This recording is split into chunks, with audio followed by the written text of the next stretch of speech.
All right, hello everybody. I'm Michelle Cummings with Training Wheels. I'm excited to share this content with you today about team building from 6 feet apart. So, as soon as COVID kind of hit, we all went to the social distancing and the stay-at-home orders, and we quickly had to revamp how do we do team building virtually. And now I feel like we're almost doing the opposite, and now we're flipping it back to like, okay, now how do we do this as we get back to where we can play in the same room with other people again? So that is what today's session is going to be. It is different activities and ideas that I have around how to do team building with physical distancing. Do it from 6 feet apart, especially as we are going to get those questions and concerns from our clients and from those people that we are responsible for doing good, safe programming with, that we've got to figure out how to re-engineer or at least be really thoughtful about how we do this moving forward. So that is what today's presentation is going to be about. And so I'm going to go ahead and share my screen and just immediately get started so we can get this all rolling. Here we go. All right. So a little bit about Training Wheels. If you're new, Training Wheels, it's a portable team building company, and we do programming all over the world. And so this is just a little bit about Training Wheels. If you're new and you've not heard of who we are before, we do a lot of team building and team development programs. We have a full online store full of different team building activities and books. We also have an online games database that has over 500 activities with videos and instructions if you're looking for something. I do a lot of presentations at conferences around the globe, both as a playnote or a keynote, as well as just a conference presenter. I've authored a few books in the team building field, and the newsletter that I highlight and write every week goes out on Wednesdays, and it now goes out to over 22,000 people in over 100 countries. So it's kind of a fun, the facilitation, no matter the type of clientele you work with, whether it be universities, school age, whether it be corporate groups, summer camps, ropes courses, no matter what type of groups you work with, there's programming that the experiential activities can be done with. So like I mentioned earlier, we are recording this and we'll post a link to YouTube. We're going to get through as many activities possible in 60 minutes. There will be a link to the handout in the show notes. So if you are watching this recording later, if you just pull up the description of this, there'll be a link to the handout in the show notes as well. And if you have some questions, then go ahead and throw those in the chat box as well, and I'll try to get to those as I can. If you want, you can pin my video box, so that way my Brady Bunch view is what I call it, always stays kind of up in your upper right hand corner. And so that can help you. I also recommend that you watch the presentation in split screen. So if you've got the presentation over on one side, but then you also want to have a Word document or something like that open on the other side to take notes with, or if you want to screenshot any of the slides or anything like that you see, you have full permission to do that, and can do that as you would like. All right, I'm going to make sure that my chat box is visible so I can see everybody. All right, here we go.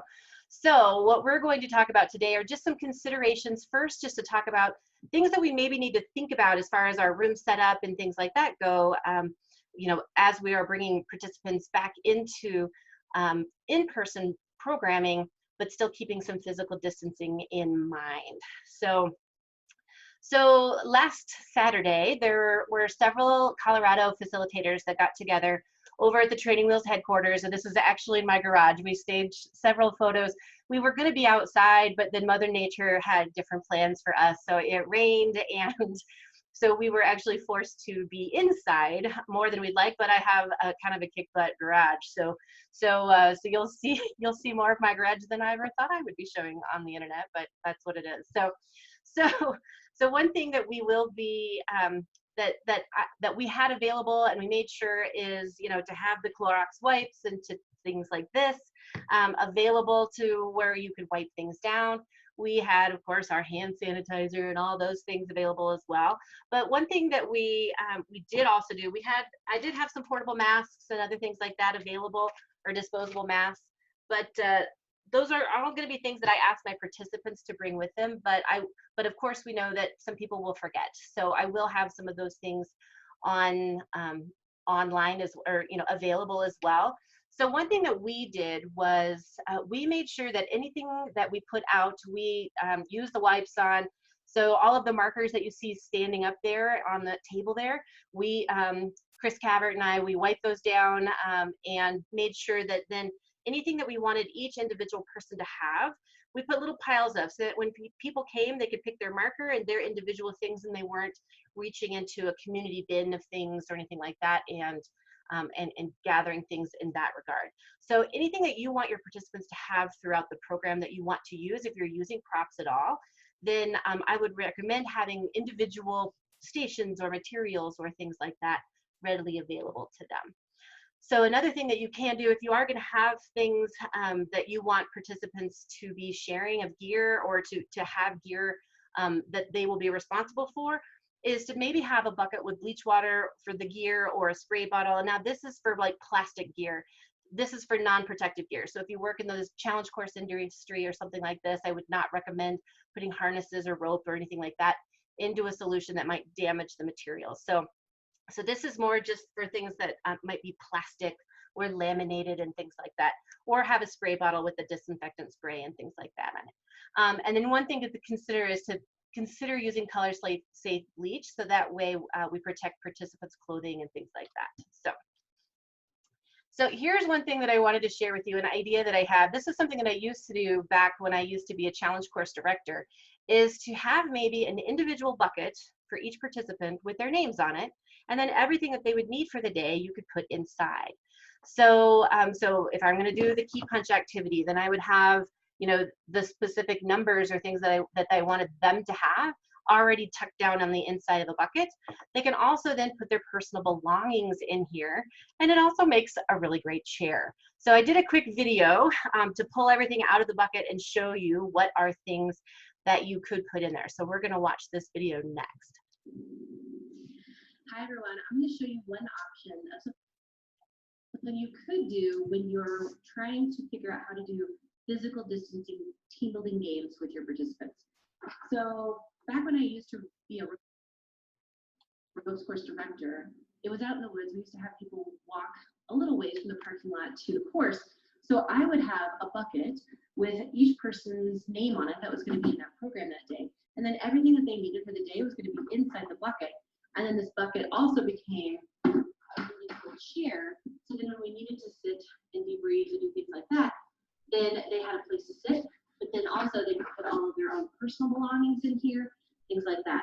So I think now when we are in this age of trying to do team building from 6 feet apart and do more physical distancing, here are some things that I have put on the inside that I think would work really well for physical distancing team building. So take the lid off. So of course everybody needs to stay hydrated, so everybody would have their water bottle in here. You could even have get everybody a small thing of hand sanitizer as well. I also have writing utensils, markers of different colors, so that way if people need to write something down, they have their own individual colors. Another thing I have in here is a tarp. Now, when we were together with facilitators trying to do this, this is a 6 foot by 8 foot tarp. And one thing that we found is that because as human beings, we're so used to being really close to other people, we had a hard time physical distancing even as facilitators, and we know better. So what I decided that I think we'll do is, if we look down here on the floor, I've got a tarp here on the floor. So if everybody had their own tarp, then when your groups, when everybody has one small tarp, then I can make sure that my tarp is far enough away from somebody else's tarp.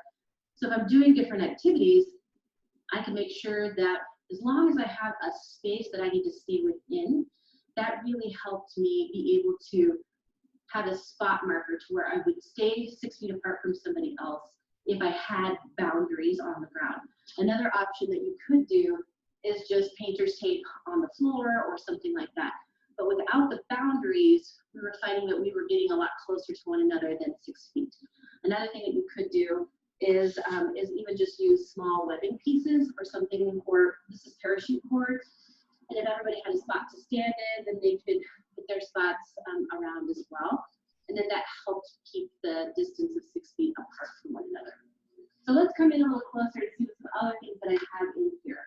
So I do have some large jumbo, these are foam playing cards that I found when I was doing some work with a water sports group. And so I figured whatever people props that they need for any of the games that I want to do, these also float in water, which are really fun. So you could have them, if you work paddleboarding or anything like that, you could have them face down on the water, and then they could come over and they could flip them over with their paddles and things like that.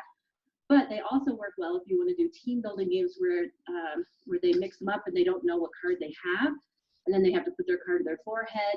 Think different activities like group blackjack, Pokerface, different things like that. So, and I would have everything individually bagged in their bucket, so that way then they have just different, they can pull out, when I give them instructions of things they need to pull out, they can. Now, another idea is just to give everybody a deck of playing cards. You can pick them up at a dollar store for next to nothing, and then that just is something that everybody goes home with. But everybody has their own deck. We also, at Training Wheels, we have the stack the deck cards, which are laminated. So the nice thing about laminated is that you can disinfect it afterwards. So these particular decks, it's playing cards on one side, and then on the other side, you've got an icebreaker question, a photo, and then this little black box here is for an activity called 52 card pickup. You don't think this one, that game is going to work for social distancing, but the processing and the icebreaker questions and all of the playing card activities would. So, so you can either pull out 5 cards for each person and stick it in there, in their buckets, or you could give them each a laminated deck if you wanted to. So another thing that I would put in here is I have icebreaker questions if you wanted to not do the stack the deck cards, but everything in here is laminated so that I can wipe it down later. But because normally how I would do this activity is I would have everybody have one card, and then they would go find a partner, they would ask each other the questions, then they would trade cards and then go find a new partner. But instead of trading cards, just give everybody 4 or 5 cards. And so then after they've done with one question, they just flip it to the back and then they ask the next question of the next partner. And if we were all standing on different mats, I can still have a conversation with somebody that's 6 feet away from me, but we're keeping our distance and still having good question prompts. You do the same thing for debriefing questions as well. Another thing I have in here are spotted cards. I have several different spotted games that would work well for social distancing or physical distancing. But again, I've laminated everything so that way, and then again, instead of just giving each person one card and having them trade them, just give them 4 or 5 cards out of the deck. And then they, for the different games, they can just move on to the second card.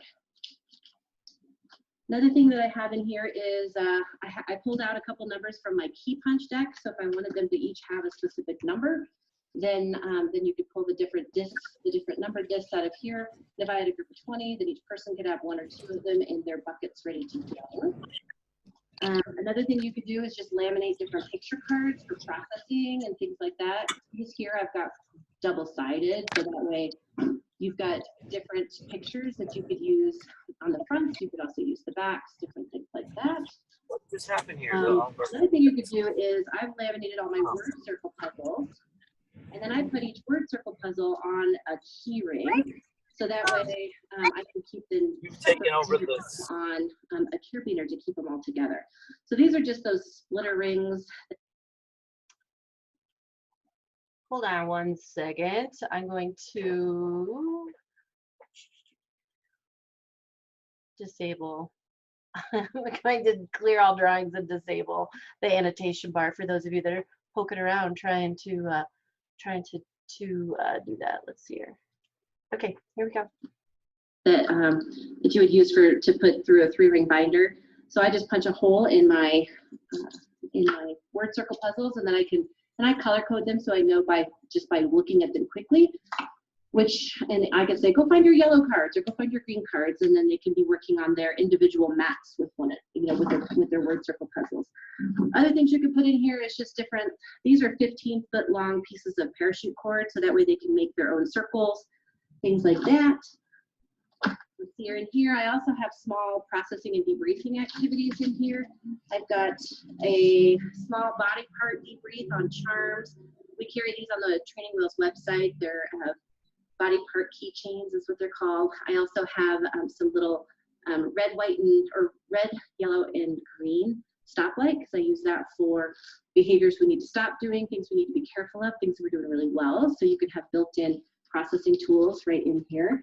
I also include a little instruction sheet, so that way it is clear on what I would like them to be processing or the metaphor that I'd like them to do. You can also put different squares or markers in here, so that way then if I need additional places to throw them on the floor and people stand on them on the floor, then these also fit. These are nice plastic canvas, so they can go right into a bucket of bleach or bleach water or something like that, or spray them down with some bleach spray water afterwards if I wanted to. I also have, you could put in here one of the pages from the Zoom activity. Now the Zoom book is a great activity that you can do where I laminated all of mine, and so after you laminate them, you take the binding off, but this activity can be a really great communications activity, and I'll describe this in a little bit more detail in this session itself. But you could stick one page from the Zoom activity in each person's bucket. Another activity you could do is what I call the other side.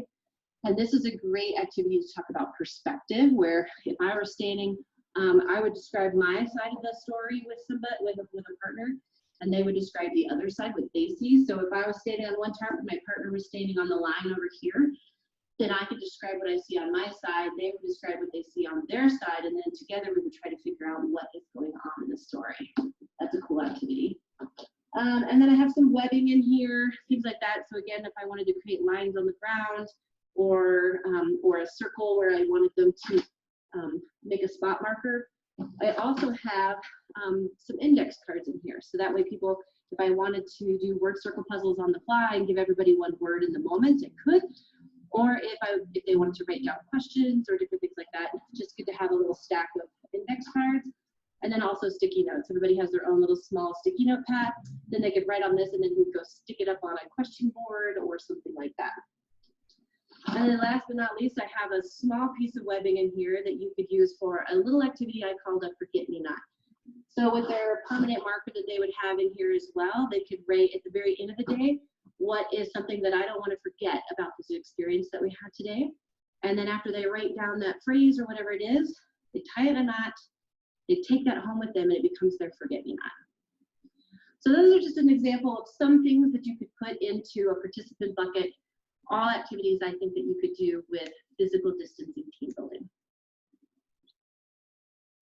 All right, whew. So it was a lot of information in a very short period of time, but just to show you, I mean, that would have been a full days of programs that was down inside one of that bucket there.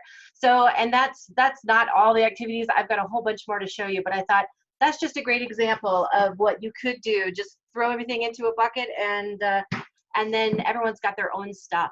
So that way, you know, nobody has to. If you think about it, as soon as somebody touches one of these and they do have the COVID, you know, virus, then this, you know, if we start passing anything by hand, then that's where we become at risk of spreading this when we're in our groups. So the next round of activities are going to be, here's some ideas that I've kind of brainstormed through a little bit to figure out how to do good outcome-based programming with physical distancing. So I'm going to dive right back into the PowerPoint, but and the chat box over here was totally cracking me up because I was totally reading that while I was going. And of course, that's my garage, and those are all the antiques from my farm in Kansas and things like that. So anyway, so you got a little insight into the garage of Michelle's farm antiques from my farm in Kansas. So. All right, here we go. Oh, those little Ziploc bags. Yes, I did get those from Uline, actually. You can order different sizes, but these are the 4-inch by 4-inch bags, and they fit 4-inch by 4-inch fit my wheelie cards and the spotted cards really well. If you want to do playing cards or Ubuntu cards or anything like that, I would recommend a little bit bigger bag. This is a 4-inch by 6-inch bag, so it's just a little bit taller, but that's the size of that bag. And then several of the other, this one might be a 4-inch by 5-inch bag. So I have like every size bag from, and Uline, you can get 1,000 bags for like $30. I mean, that's really not that expensive when you order them from Uline, uline.com. All right, let's dive in and let's continue on. So one thing that we kind of experienced or experimented with a little bit last Saturday when the facilitators came over was the concept around handshakes. Now this, of course, this picture was, of course, taken back in the days where we got to play and have people physically touching one another. So we thought, well, let's experiment a little bit and see if we can do some of those same handshakes, but with distancing. So we did. So everybody was standing kind of on their mats, whatnot. And so we just made the motions, but we did them 6 feet apart. And actually it was probably a little bit more realistic to what real lumberjacks do, because you have one person on one side about 6 feet away on the saw, and then on the other side. So you just do it from a distance, and it was the exact same thing. So you have two people partner up or decide they're going to be partners with one another. And then, so then you pretend to, we use grabbing of the thumb, and then you just pretend to saw a log back and forth and say the names lumberjack style. So if Jennifer was my partner, it would be Michelle, Jennifer, Michelle, Jennifer, and we'd say our names together lumberjack style. Another handshake you could do is the salmon handshake, which is two people. Normally you would get two people together, they would kind of zipper their arms up, and then the tails of the salmon would slap back and forth against one another.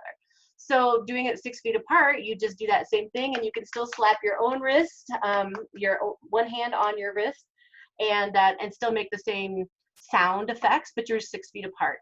Same thing with the cow. Now this is what it normally would look like. One person would make the udders, and the other person would pretend to milk the udders. So again, you just do it from 6 feet apart. So those were some fun ones. Now, me personally, those are the three that I use often because I like to come up with really good metaphors that match the metaphor, or the questions that match the metaphors of what the handshake is. So with the lumberjack handshake, I almost always start with that one. And it just like, what's something that you're really energized about getting out of today's program? With the salmon, I use that one around challenge because we know the salmon has a really challenging swim upstream. So what's something that might really challenge you in your work? The cow could be because usually this is the one that will really push people outside their comfort zone. So that one could be what's something that really stretches you or pushes you outside your comfort zone when it comes to the role and responsibility of the role that you're in, of the job that you're in. So those are just different ways that you can use using your icebreakers as a way to really start the content, start the good conversations around content. We also experimented with a few others, like the fawns, like for those kids of the 70s and 80s, the happy days, like, hey, right, where you guys could be the fawns handshakes. Do-si-do, where we had two people kind of dancing around one another. That was kind of a fun one. The curtsy, you could do that from afar, or a bow, or anything like that.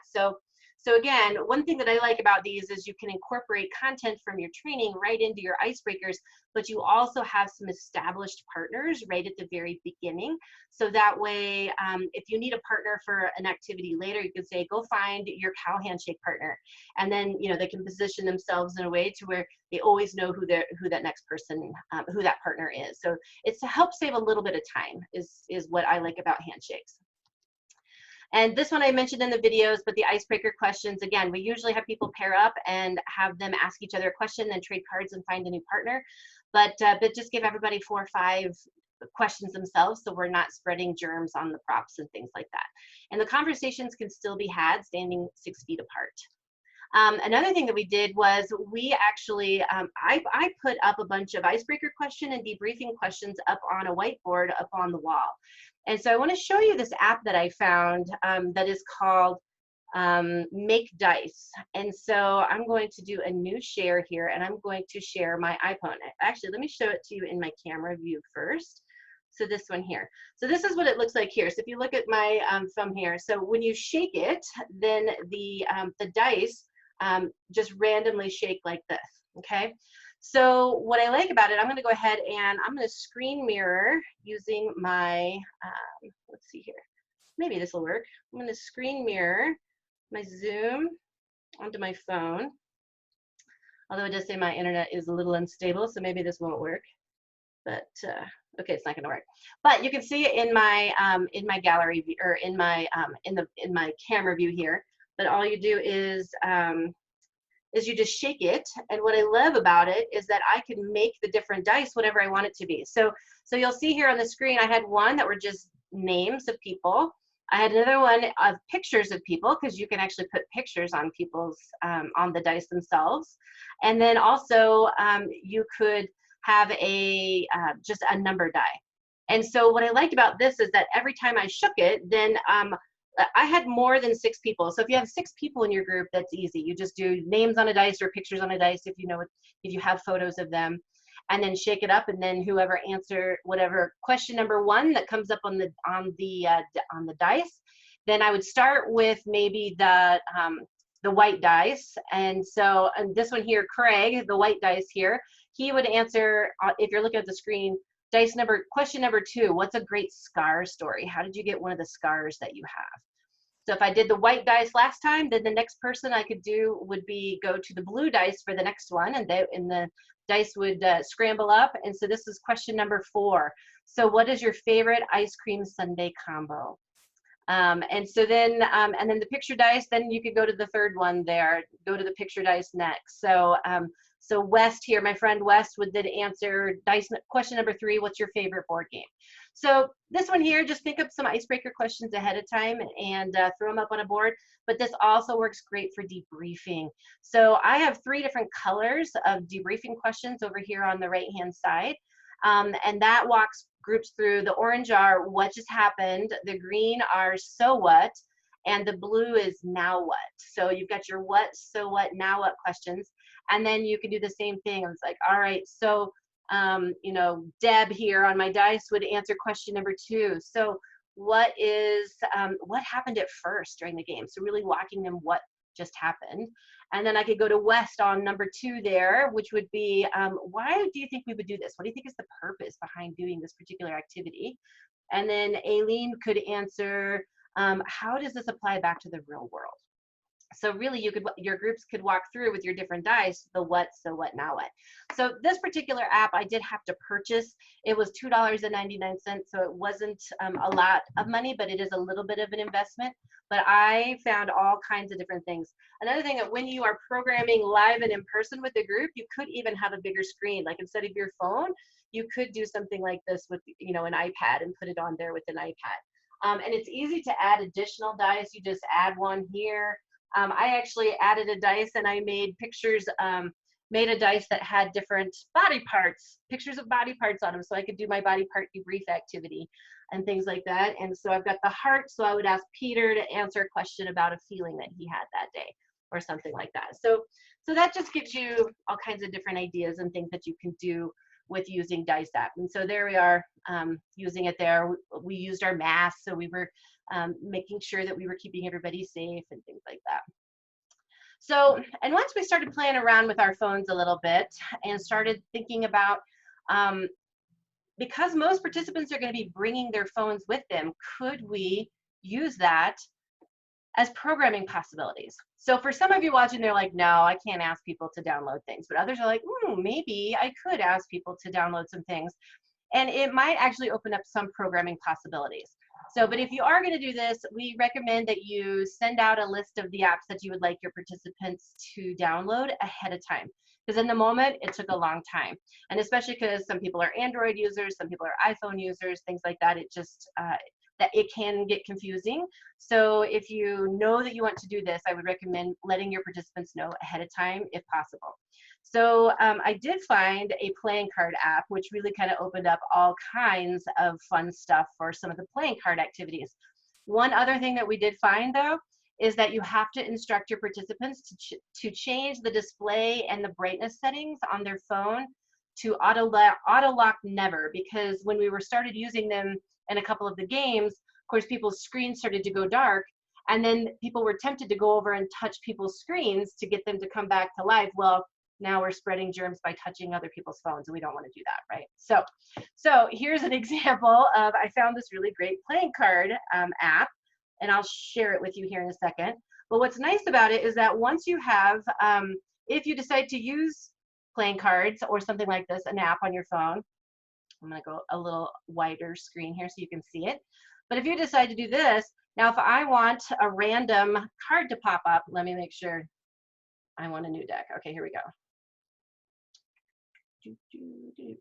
Okay, so, but all I have to do is If my phone is facing away from me and I need a random card to pop up, all I have to do is hit my screen one time, and now all of a sudden I have a new card, and I don't know what card it is, because you know, when we're programming live with people, I'm not going to have my screen and my camera right in front of me so that I could see it. But if you need a new card, so that's another reason why it's important if you're going to use something like this to turn that auto lock off, because if it goes off and then as soon as I touch my screen again, a new card will pop up, and so it could change the game that you were playing if you were doing that. So that's just something to consider. I'll show you what the card app is here in just a moment. I've got it on the next screen. So, but that is just one thing that really, once we started kind of playing with that a little bit, it really did open up some cool stuff. So, so here are the two apps that I played with a little bit. The top one there is the Deck of Cards Simulator over here. That's the one that I recommend, that was the easiest to use. This other one down here, this Card Picker. Now I have that app downloaded here as well, but at least on the iPhone, the card was really tiny. So if you can see me in my gallery view here, or in my screen view, the card was really small. So we found ourselves needing to get closer than 6 feet because the card was so small. Now that was on an iPhone. That's what I have, is an iPhone. On the Androids, for whatever reason, the card was really big. So it worked. This app worked great if everybody has an Android, but if you have a mixed group of iPhones, Androids, whatever, then I recommend the top one there, the Deck of Cards Simulator. All right. So as far as, so let me now get into a few of the games. Now, as far as age appropriateness goes, I think all the games that I'm going to share next are all games that I've used with middle schoolers and above. If you're working with even younger kids than that, then some of these activities probably will not work. So, but here are some ideas of things that we kind of brainstormed a little bit over the weekend, as well as just some other ones that I brainstorm on my own as well. But so if you look over here at the diagram, and so all of these little squares over here with the 6 feet are going to represent the tarps. So, or the painter's tape on the floor. So if you're doing this outside, you might want to use rope or the tarps or something like that. But if everybody had their own 6 foot by 6 foot tarp or space to stand in, and you place them all 6 feet apart, then most of these games would be able to work. So group Blackjack is an activity out of my book, Playing with a Full Deck.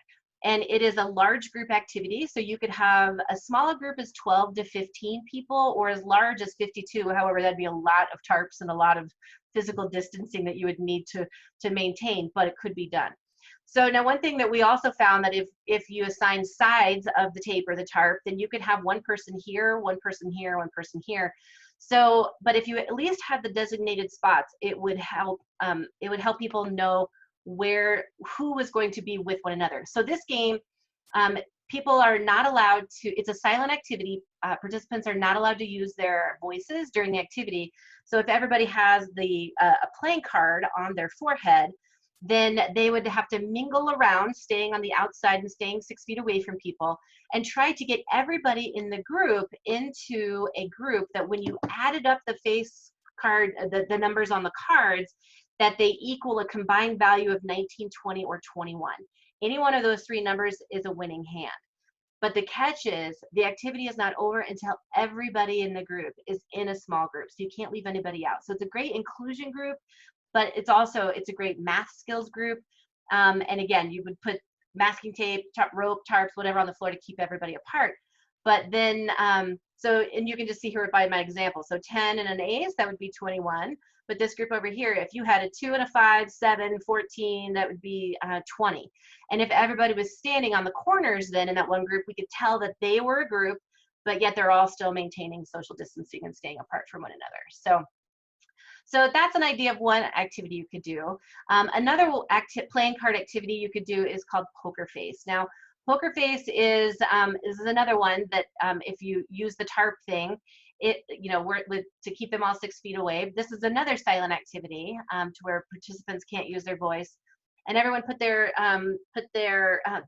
card or their phone to their forehead. And then the instructions for this one, I usually tell people, I'm going to be vague with the instructions on purpose.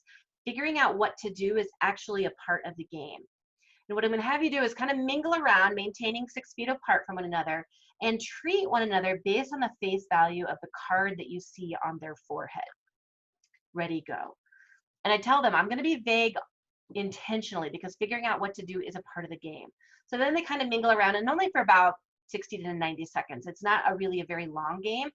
And then before they look at their card, I then, if you look over here, I've got low cards, middle cards, high cards. I'll say, all right, now before you turn your phone around or your card around and look at your card, what I want you to do is, if you think you have a lower card, come and stand on one of the tarps on this side. If you think you have a middle card, come stand in the middle. If you think you have a higher card, come stand over here on this side over here. And then they physically separate. And this one here I do a really intentional debrief with, and that I usually start with the low cards, and I ask one question of each of the 3 groups kind of in a sequential order. And I start with the low cards and ask, what were some behaviors that were done towards you that led you to believe you had a low card? And let them kind of process that out loud. And then I go to the middle cards. What were some behaviors that were done towards you that led you to believe you had a middle card? And then the same thing for the high cards. It's a really powerful, pretty cool activity. And so, so then after I get done with those 3 questions, I then start at the high cards and work my way back down. And my next question I ask them is, once you figured out you had a high card, did it influence the way you played the game? And so, and usually it does. Like as soon as people get bowed down to and things like that, then all of a sudden, somehow it gives them permission to treat other people poorly. You might see the loser sign or the thumbs down or different things like that come out. So some extreme behaviors sometimes come out in this, but it gives you great information for processing with the end goal of talking about how we're all playing cards. So, you know, really, and if you were running a race, wouldn't you rather be 2nd than 10th? So who places value on you? It's a really cool activity. The full write-up and everything is in the handout itself, but this is one that I think you could do with physical distancing. All right, another dice app that you could use for your phone is Story Cubes. Story Cubes is another great, I'm gonna see if my phone, maybe my internet's a little bit better now in this moment, and I can actually share see if I can share my phone this time. All right, here we go. Oh, I think it might work. Okay, perfect.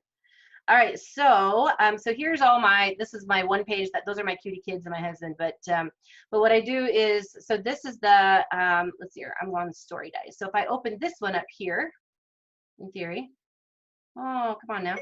Oh, come on, Siri. Oh, it doesn't want to open it. Okay, that's weird. All right, well, here's a different dice app that you could do, and where you can customize dice and things like that.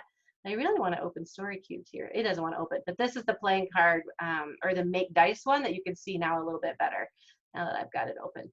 So there you go.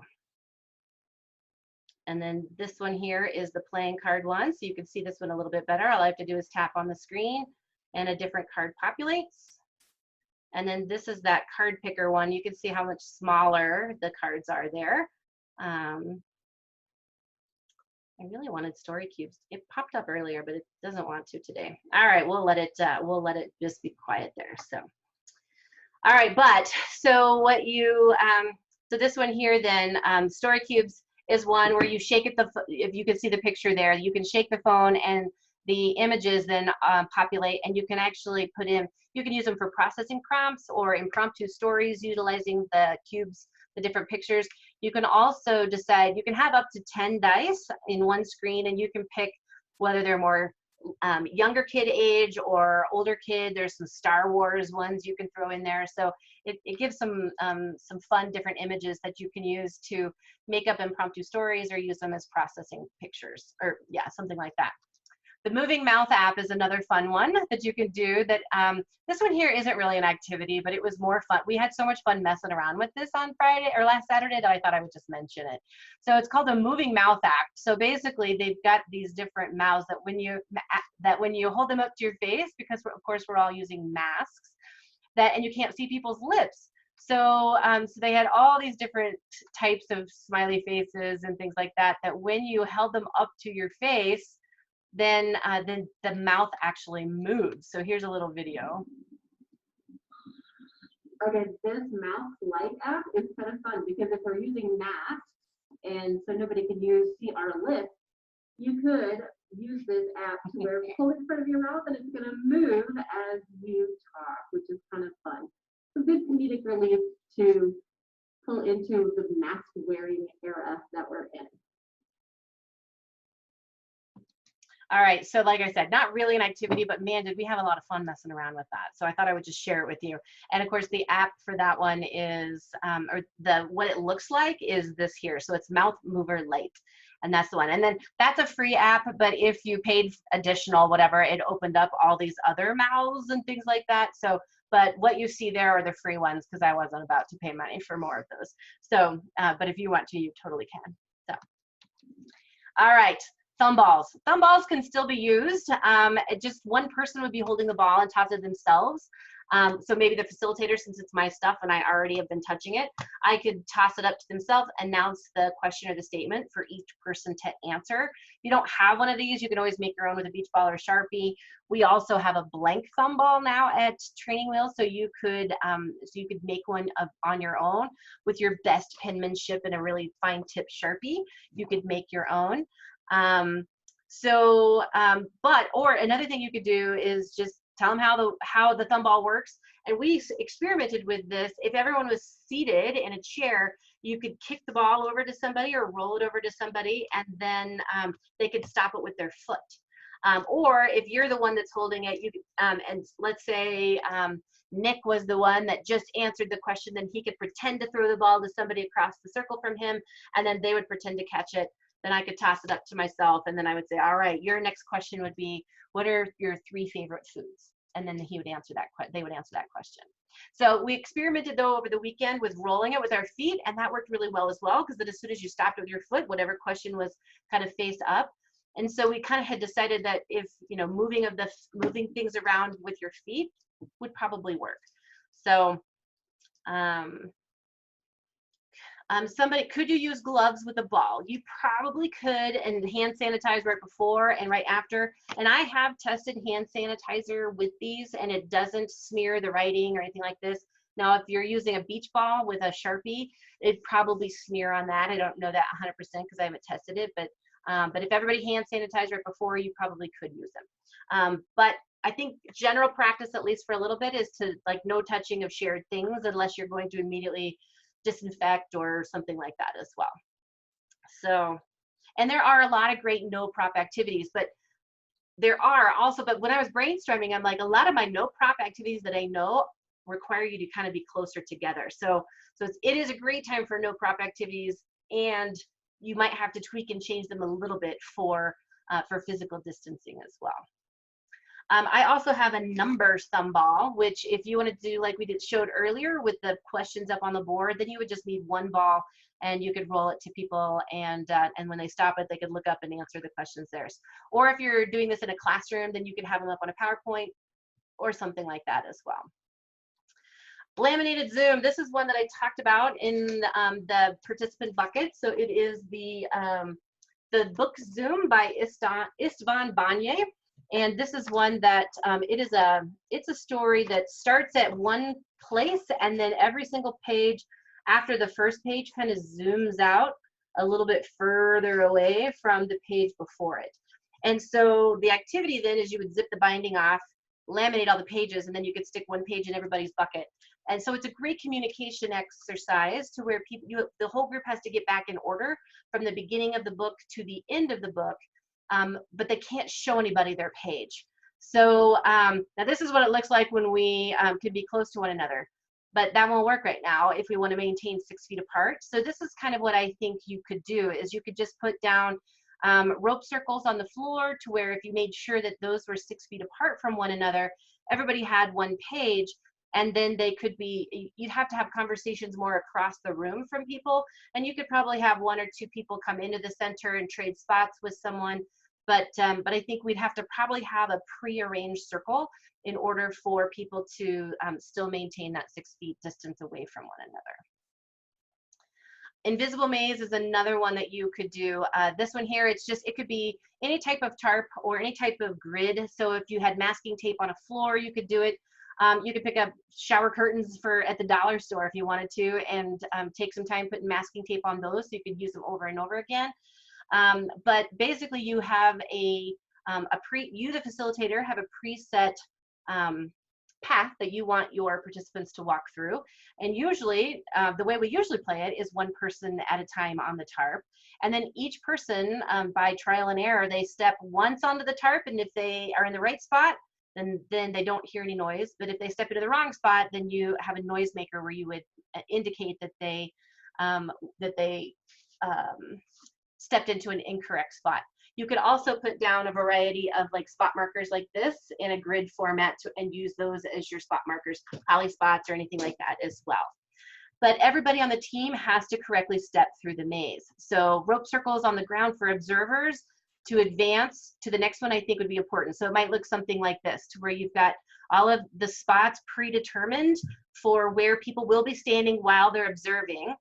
And then you'd have your tarp in the middle with people stepping through. And then, you know, so if this is the beginning and this person stepped in here, then you could kind of feed the starting line, and you'd have to have one direction to where people would always, even if they made a mistake and let's say they stepped here, they would have to keep walking forward to occupy one of the sides to keep feeding in the squares. So poly spots absolutely would work well for the standing spots, the observer spots. But I just think it's going to be, you know, as facilitators last Saturday, we're just so drawn to be with people. I mean, I think as human beings, we are just wired to be closer to people. And especially now, since we've been social distancing or physical distancing for so long, that now we're drawn into people. And so so I think having really good boundaries for people of where they need. We also came up with a code word. And I think this stemmed from a previous workshop the week before that Tom Leahy put on. But we had a code word. Whenever we saw two people starting to get closer to one another than 6 feet, we would yell, bubble. And so that was like, okay, you need to maintain your 6-foot bubble all around you. And so, and it was just one of those things that as soon as anybody could yell it out, and as soon as somebody said bubble, then immediately people like checked their space. They're like, oh yeah, so, oops, we're a little bit closer than 6 feet. So, and we kept our masks on the entire time just because we assumed that we'd probably be a little bit closer. So I would say just check whatever your local guidelines are, your state, your country, or whatever your guidelines are. If you stay with that if you stay beyond 6 feet, do you have to wear a mask? If you know you're going to be within 6 feet, do you have to wear a mask?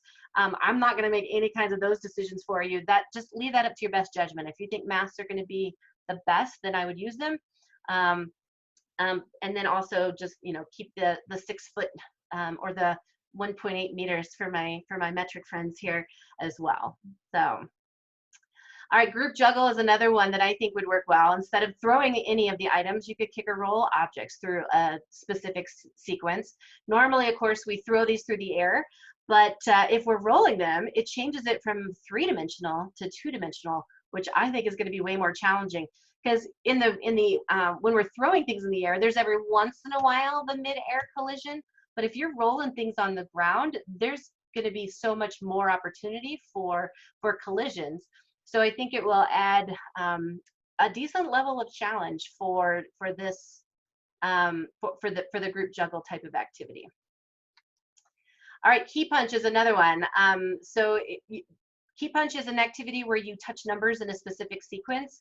And that's where I would assign numbers ahead of time to participants. If you have these little rubber discs, we sell a key punch set at Training Wheels, but you could also use playing cards as your numbers as well. And so there's 13 cards in each suit. So if you wanted more than 13, then you could just add, you know, 1 red suit, 1 black suit, and they have to start with the black cards and then move to the red cards after that. So this is normally it's a timed event, and it's a continuous improvement kind of activity, to where you would say, all right, we're going to time this, and you have to touch the numbers in order, from sequential order, from the lowest number to the highest number as quickly as you can.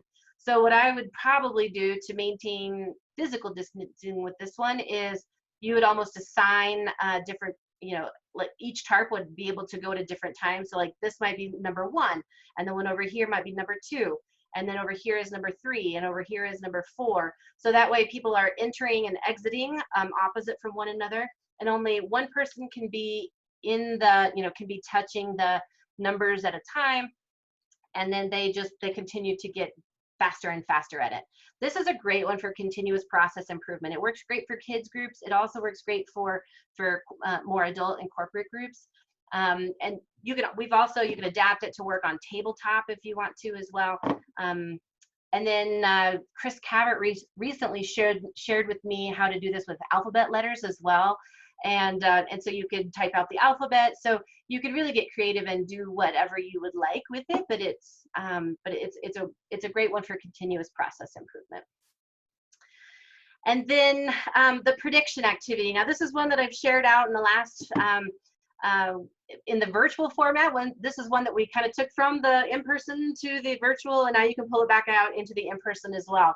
But this is an activity in my Playing with a Full Deck book that if you get one full deck of cards and then shuffle the deck up and then you share with the group, you just go around in a circle. So if everyone's kind of sitting 6 feet away from one another in a circle, then as you shuffle up the deck and then pull it out in front of the group, the instructions are that they have to, you start with the person immediately to your right, and then you would say, all right, what card do you think this is not going to be? And so they have to say it out loud. So if they say the 2, and so you turn it over, if it's a 2, the game is over. But it's a king, so we get to keep going. And then you would go to the next person. What's the next card? And so you're like 5. So they would show what it is. It's a 7, so the game can continue. And you try to get through the entire deck without anticipating or announcing what the next card will be.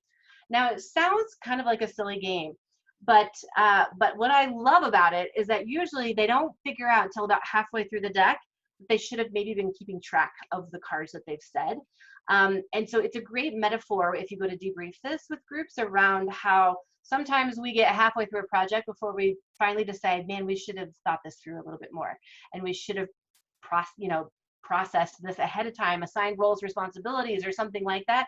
So it's a great one for project analysis, halfway through all those different things, types of things. It's also my favorite one to occupy a kid in the backseat of a car on a long road trip. That's actually how I came up with the activity, was trying to occupy my children on a long road trip back to the farm in Kansas. So anyway, and that one can be done with a small group, a large group, and it's really fun. You can play it by yourself too, so give that one a try. It's awesome. So, and then last but not least, most processing and reflection activities can absolutely be done with physical distancing. So making sure that you leave time for reflection in your programs. And so set your chairs or your buckets 6 feet apart from one another, place your reflection tools in the center of the circle.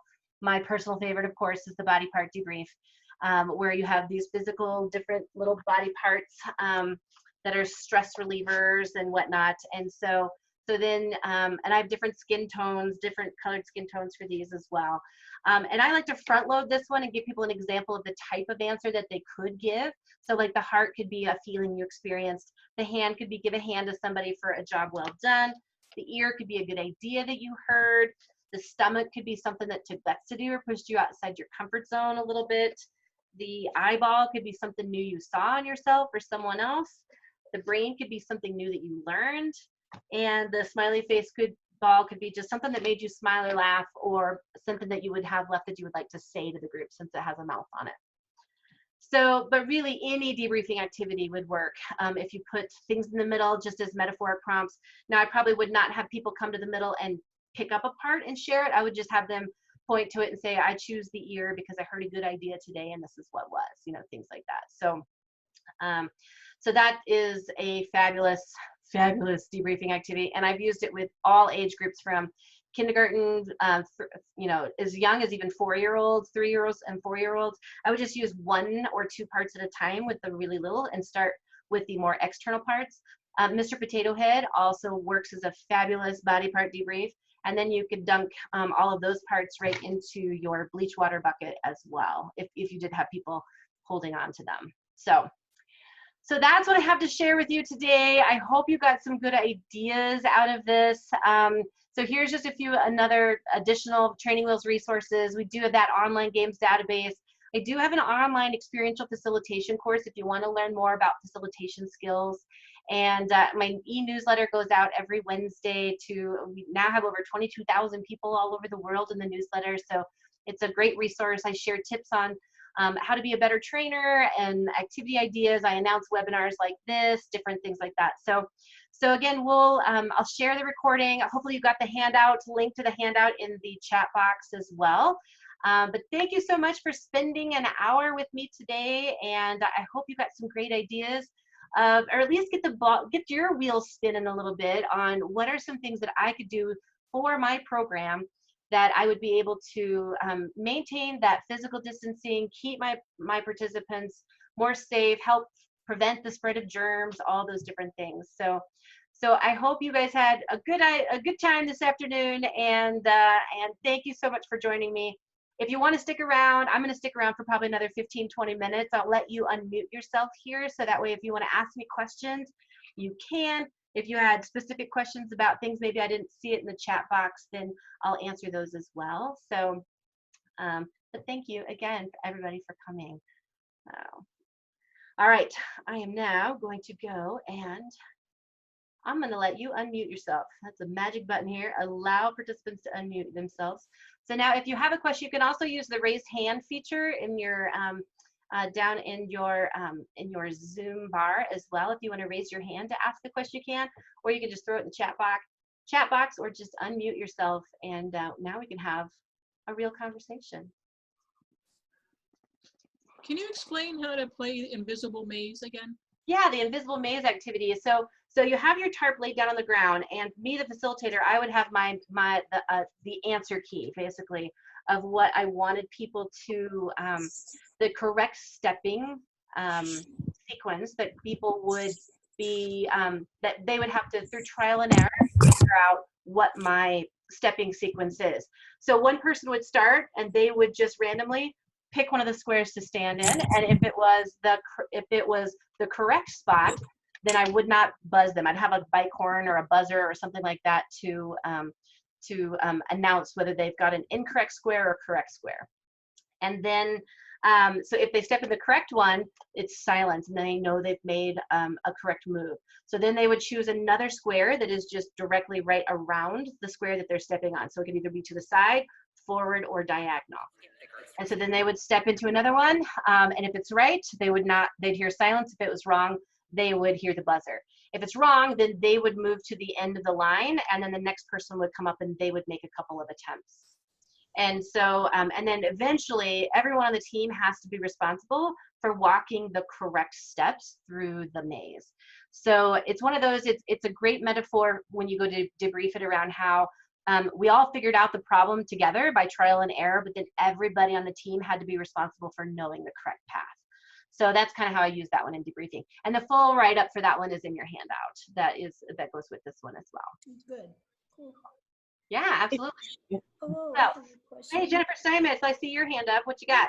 Well, so you did not talk about this today, but I've been wondering, are you familiar with the Don't Touch Me? Don't touch me activity. Yes, I thought about that one, but I feel like whenever I've done that one as a participant, I had to get really close to other for the solution. For the solution, right? So I that one was on my contender list, but I decided not to share it today because I just didn't feel like I've just been thinking about it. Yeah. Yeah, I didn't feel like I could do it without being within 6 feet of other people. All right, thank you. Yep. I wonder though if you could do that one with specific spots that they have to be in when they cross that are distanced. Mm-hmm. Just that they have to aim for those spots. I mean, you'd have to have a lot of space to work with, but I wonder if that would work. Chris Calvert had a write-up of a similar game called Crisscross, I think, in his maybe first book. That you had to actually change with a partner. So maybe. Okay, maybe. And Chris's website has a lot of fabulous activity write-ups as well. So his website is fundoing.com. And he and I also just started a podcast together. So you can find recordings of our podcast together on his website as well. At onteambuilding.com also. Very cool. Michelle? Right. Yes. Who's up next? This is Hi, Judy. Michelle. This is Judy. Hi. And I'm haven't seen you for a while, and it was awesome. I loved it. And Great. I'm watching you on my phone, and so I'm not sure where the handout is. Oh, Are okay. you sending it out? I will be Yeah. sending out. Yeah. So if I you're can't see watching, it on my phone. yeah, if you're watching this live, I'll send a link to the handout to everybody as well, with a link to the recording as well. So you'll get a link to the handout and the recording. Perfect. Thank you. You're welcome. All right. Any other questions? Yeah. Hey, Michelle, it's Pamela. Hey, Pamela. I'm wondering, first, thank you. Thank you. This work was fabulous as always. You and your colleagues are great and so generous with your sharing. I'm wondering if you have begun talking about low elements on challenge courses and 6 feet apart. That is a good question. That is not something that we discussed last weekend anyway, other than we did a little bit around the whole gear, you know, like ropes course gear and things like that, how to do that. And the bucket idea came up for that as well. If everybody had their own gear in their own individual bucket, their own harness, their helmets, everything. But as far as the ropes course elements go, again, if people have to be touching anything, cables or ropes or things like that, if they wore gloves, possibly. That maybe if everyone had their own glove that they brought with them, that they put in. It's one of those gloves are one of those weird things that, of course, if I sanitize first before I touch the gloves, I mean, you know, you could even offer everybody rubber gloves like right before they got on, and that should, you know, as they're putting them on, that should protect, I think. So I think it could be done. For me, I haven't worked on a ropes course in quite a while, so it's not something that I focused on for today's session, but I think there could be measures you could take, absolutely.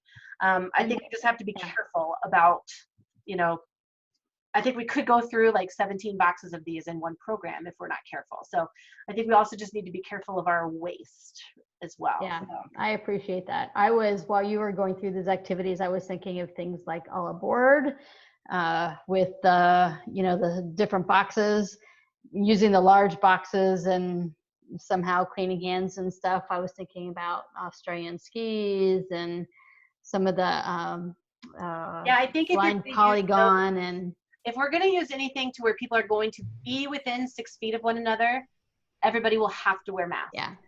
So I think that's just going to be one of those things that you're going to have to just decide as a group.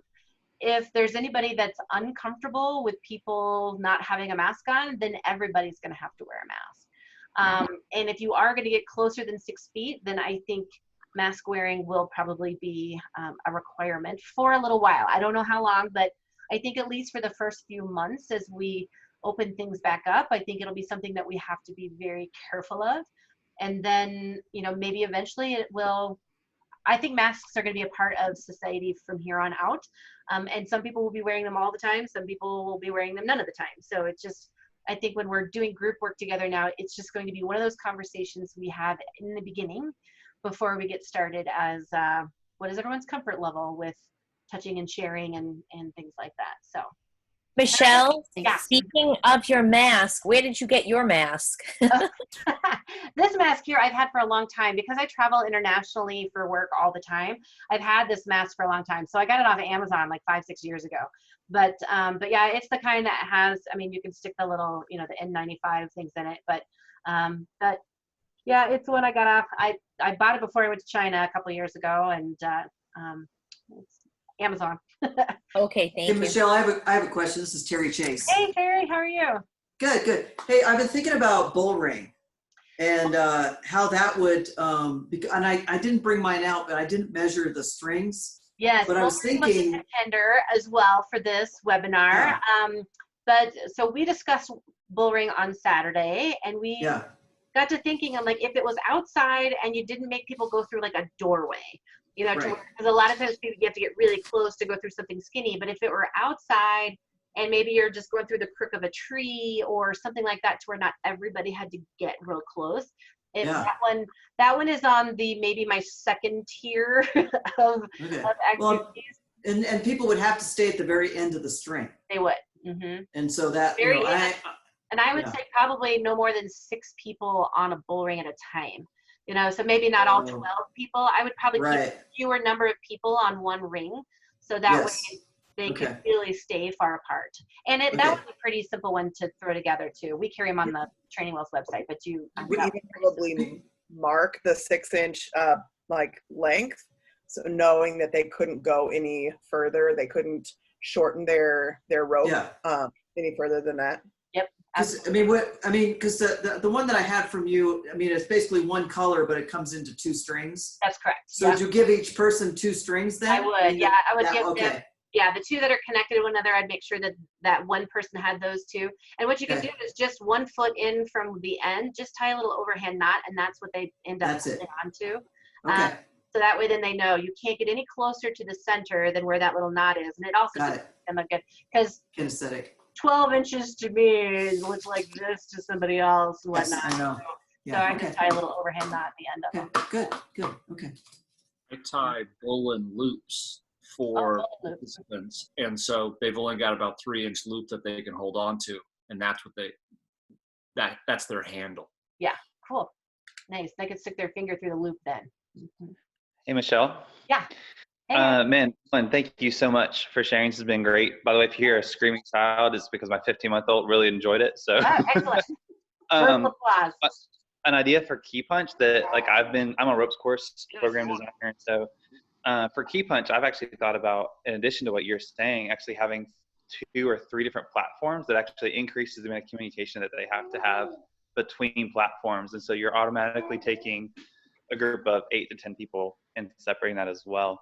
So are you saying instead of putting all the numbers in the center, maybe you have some numbers that are like on the outside. So you've got, maybe 1, 2, 3, 4, 5. So they're kind of running different directions instead of all running towards the middle. That's a great idea. I love that. I actually was also thinking, imagine there's like 3 different tables that are already like 15, 20 feet apart, but close enough that they can still talk to each other. And so saying 3 of your group go to this table, 3 of your group to another table. And so they have to just communicate. But again, like, great stuff. Thanks again so much, Michelle. Of course. Yeah, absolutely. All right, I'm gonna go ahead and stop the recording. I forgot to do that. So I'm gonna stop the recording, but we can continue our question and answer session. So thanks for watching if you're tuning into this after the fact.